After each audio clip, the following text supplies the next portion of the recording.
सचिन जी, पहले आप ही से शुरू कर रहा हूं। जैसा मैंने पहले कहा, परसों राहुल गांधी संसद में बोले, कल प्रधानमंत्री बोले, आज राहुल फिर प्रेस कॉन्फ्रेंस में बोले।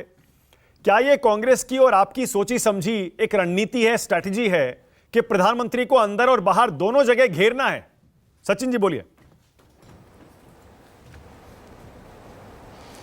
देखिए, विपक्ष का काम ही ये होता है कि सरकार को जिम्मेदार कितनी है उस जो भी मुद्दे देश के लिए है वो बताना, उनके कान खोलकर जनता की आवाज उन तक पहुंचाना, और यही काम कांग्रेस पार्टी कर रही है। देखिए, जो कल आपने भाषण देखा होगा प्रधानमंत्री जी का, 2 घंटे 14 मिनट तक बोले, उसमें से सिर्फ 2 मिनट उन्होंने मणिपुर के लिए दिए, और बाकी सब जो काल उन्होंने बिताया उसमें जो भाषण दिया उसमें सिर्फ कांग्रेस पार्टी, राहुल गांधी जी हो या सिर्फ विपक्ष को कोसने में लगा दिया था।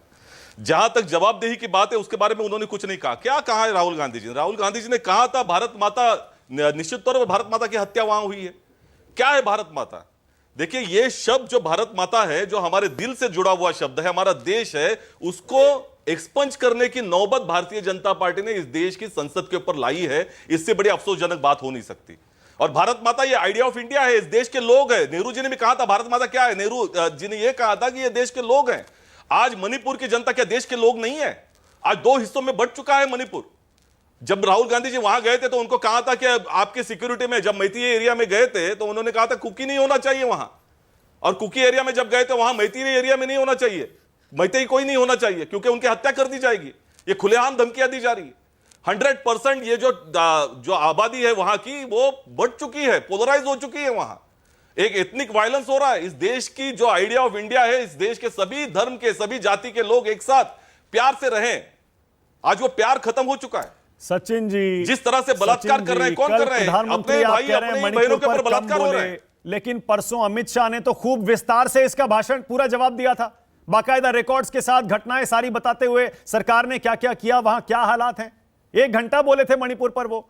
आप इस बात पर क्यों अड़े हुए हैं कि प्रधानमंत्री बोले? क्या गृहमंत्री का कहना, बोलना काफी नहीं है क्या? सचिन जी, आज भी राहुल गांधी कह रहे थे पीएम नहीं बोले, पीएम नहीं बोले। नहीं, ऐसा देखिए मानक जी, एक बड़ी अफसोस की बात है कि देश का प्रधानमंत्री ये लोकतंत्र का प्रमुख है। 100 दिन तक वहां जा नहीं गया, उनको जाने का वक्त नहीं मिला, वो पूरे विदेश घूमते रहे, लेकिन मणिपुर नहीं गए, अब तक नहीं गए। 100 दिन क्यों लगे उनको चुप्पी छोड़ने के लिए? इसकी जवाबदेही तो देनी पड़ेगी। उच्चतम न्यायालय कह रहा है वहां पूरी तरह से खाली हो चुका है, वहां की सरकार विफल हो चुकी है। आज तक सीएम का इस्तीफा नहीं दिया उन्होंने, और ये लोगों के ऊपर जिस तरह से एक तरीके से अपने भाषा का उपयोग करके इस मुद्दे का मजाक उड़ा रहे थे, कल 2-2.5 घंटा उन्होंने मजाक उड़ाते हुए देखा। इससे बड़े अफसोस की बात कोई हो नहीं सकती। निश्चित तौर पर प्रधानमंत्री को जवाबदेही देनी पड़ेगी। वहां क्या एक्शन लिया है आपने? एक भी एक्शन ऐसा नहीं लिया है कि जहां मणिपुर के लोगों को लगे कि वहां निश्चित तौर पर सीधा सा सवाल पूछ रहा हूं सचिन जी, गृह मंत्री और प्रधानमंत्री के बोलने में क्या फर्क? एक ही मिनट, आपको पता है गृह मंत्री बाकायदा डायरेक्टली उस मैटर को डील कर रहे हैं। मानक जी 10 सेकंड जी देखिए, बादक जी 10 सेकंड में लूंगा। आज का मुद्दा है, आज आपने टाइम्स ऑफ इंडिया पढ़ा होगा तो असम राइफल को हटाना है, इस तरह की मांग भारतीय जनता पार्टी के मैती समुदाय के एमएलए कर रहे हैं, कुकी समुदाय के भारतीय जनता पार्टी के एमएलए कर रहे हैं। असम राइफल को नहीं जाना चाहिए।